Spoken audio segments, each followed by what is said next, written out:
Bom dia, meu nome é Leonardo Lopes e hoje vamos continuar a série de vídeos, de aulas que estamos fazendo sobre a República de Platão. Hoje vamos tratar do livro 7 da República de Platão.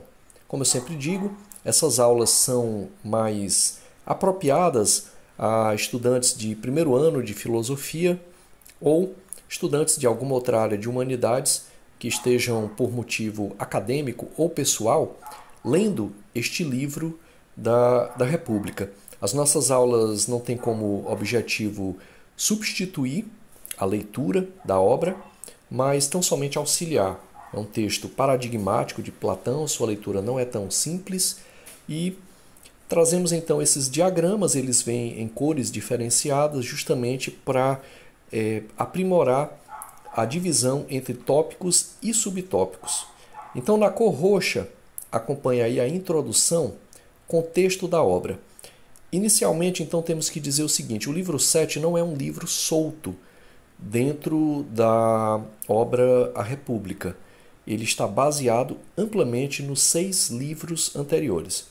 E aí, claro que eu não vou fazer aqui uma retomada desses 6 livros anteriores, porque demandaria muito tempo.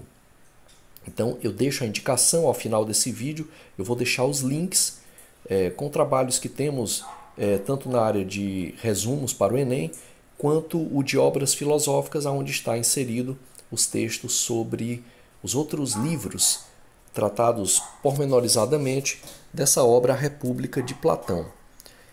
A República, ela trata de uma noção de justiça e de sociedade ideal. Nesse livro 7, então, vai ser tratado o famosíssimo mito da caverna de Platão. Bem, na cor azul tem o objeto de estudo deste livro 7. O livro 7 é o livro mais importante da República, que é essa obra de Platão. Por quê? Porque é no livro 7 em que temos o famosíssimo o mito da caverna de Platão, que é amplamente ensinado, que é a base para se ensinar Platão. Ele está presente justamente nesse livro 7.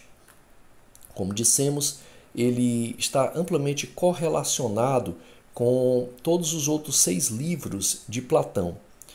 E para fazer um brevíssimo resumo, o que nós podemos dizer é que até aqui, até esses 6 livros, a noção de justiça e de justiça na cidade, na polis, ela tem sido apresentada pelos opositores de Sócrates, Glauco, Adimanto, Trasímaco, dentre outros, como uma justiça que é dependente de fatores políticos, de fatores ideológicos, de fatores pessoais, individuais.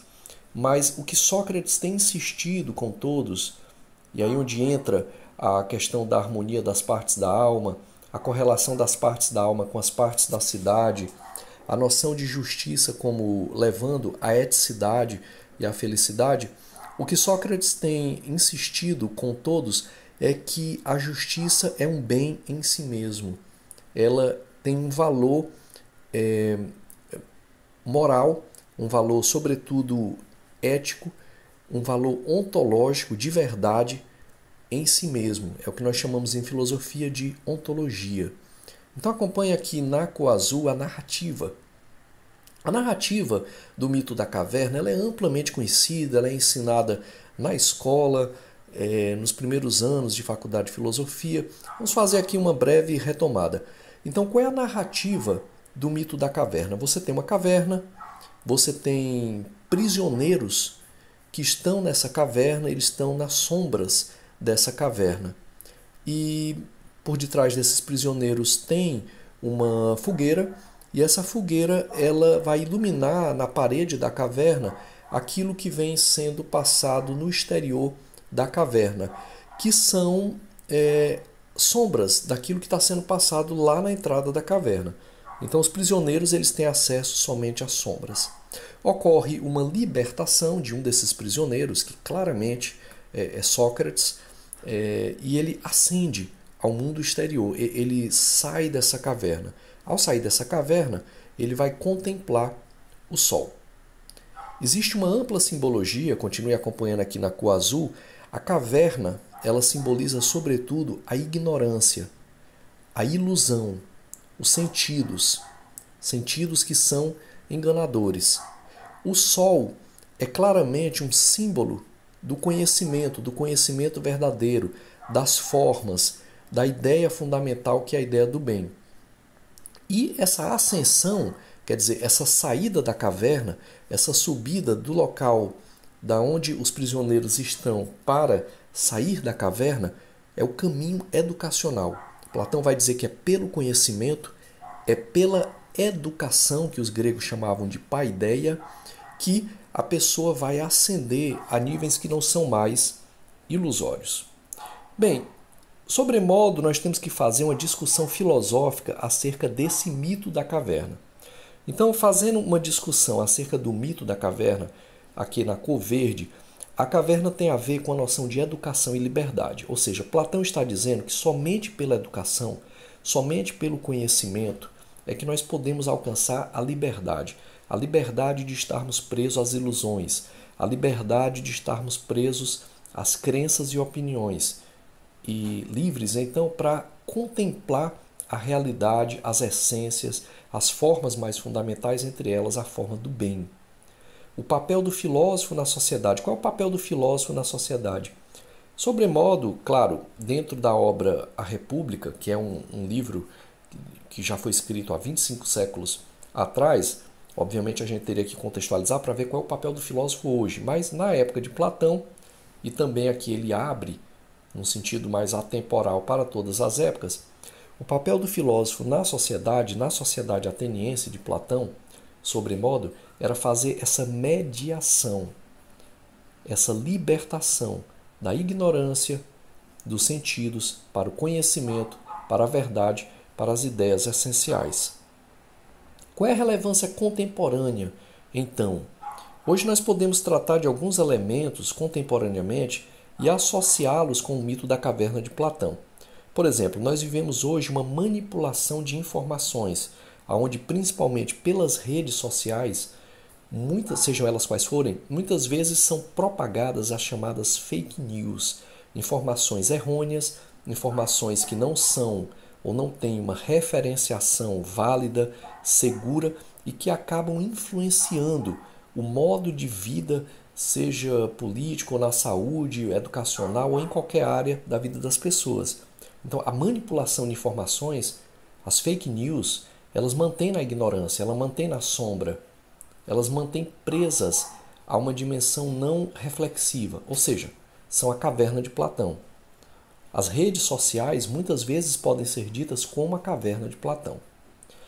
Bem, uma atividade prática, essa parte aqui se volta um pouco mais para professores, mas também para alunos que vão apresentar algum trabalho na faculdade sobre isso, é que poderia haver uma divisão em grupos. E a partir dessa divisão em grupos fazer uma análise dos aspectos do mito. Ou seja, alguns grupos podem tratar, por exemplo, dos símbolos. O que significa o sol?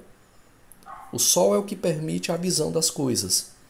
Mas o sol, enquanto entendido filosoficamente, enquanto o fundamento da realidade, a essência, o eidos, o bem, que ilumina as noções de justiça, de liberdade, as noções de estética, ou o belo, como Platão chama, da verdade, e iluminando todas as áreas do conhecimento, da ciência, e aí assim, promovendo a eticidade, a moralidade, a eudaimonia grega, que é a felicidade. Então, um grupo poderia analisar os símbolos.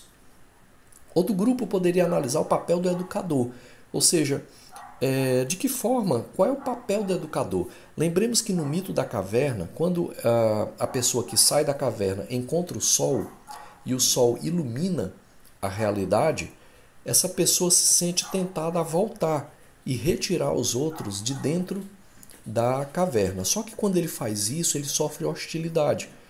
É o que Platão quer nos ensinar, que as pessoas preferem permanecer na ignorância, as pessoas preferem permanecer na sua zona de conforto, naquilo que é ilusório, porque o conhecimento ele é um caminho árduo. Platão mostra isso claramente.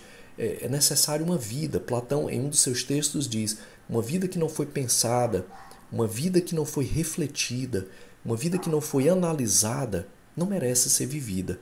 Quer dizer, a vida tem que ter um processo de autoconhecimento.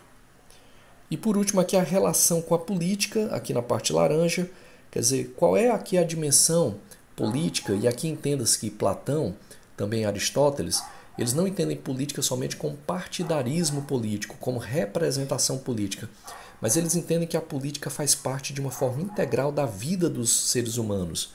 Aristóteles chega a dizer que o homem é um zoon politikon, ou seja, um animal político, no sentido de que cada relação que nós travamos, seja com nossos familiares, seja nas relações de trabalho, seja nas relações sociais, elas envolvem dimensões políticas. E qual o papel, então, do mito da caverna com essa dimensão política? Quem detém esse conhecimento? O que seria deter o poder de manter as pessoas dentro da caverna na ilusão? Qual seria o poder daquele que pode promover uma saída dessa caverna? E aí, como aqui fala na cor laranja ainda, pode ser feita uma apresentação desses grupos. Por último, na cor amarela, nós temos a conclusão e reflexão. Podem ser feitas revisões desses pontos principais e um debate aberto. Qual é a relevância do mito da caverna para os dias de hoje? O mito da caverna ainda tem uma relevância para nossos dias? Bem, pessoal, essa foi a nossa aula de hoje. Procuramos aqui tratar do livro 7 da República de Platão. É um texto paradigmático, é o mais famoso mito, proposição de Platão, amplamente ensinado em escolas e universidades. Procuramos aqui dentro dessa série que estamos fazendo, de trazer toda a República explicada pormenorizadamente dentro desses diagramas, elucidar e ajudar as pessoas que estão lendo. Esse texto não é tão simples de ser lido. Eu conheço pessoas que começaram a ler esse texto e pararam porque não é um texto muito fácil. Eu mesmo, na primeira leitura que eu fiz desse texto, o entendimento não ficou muito bom. Então, procuramos ajudar as pessoas na leitura desse texto. Se você gostou, se achou relevante os conteúdos, a explanação que trouxemos aqui, eu peço que você deixe um like, se inscreva no canal, comente, compartilhe e até uma próxima oportunidade. Obrigado.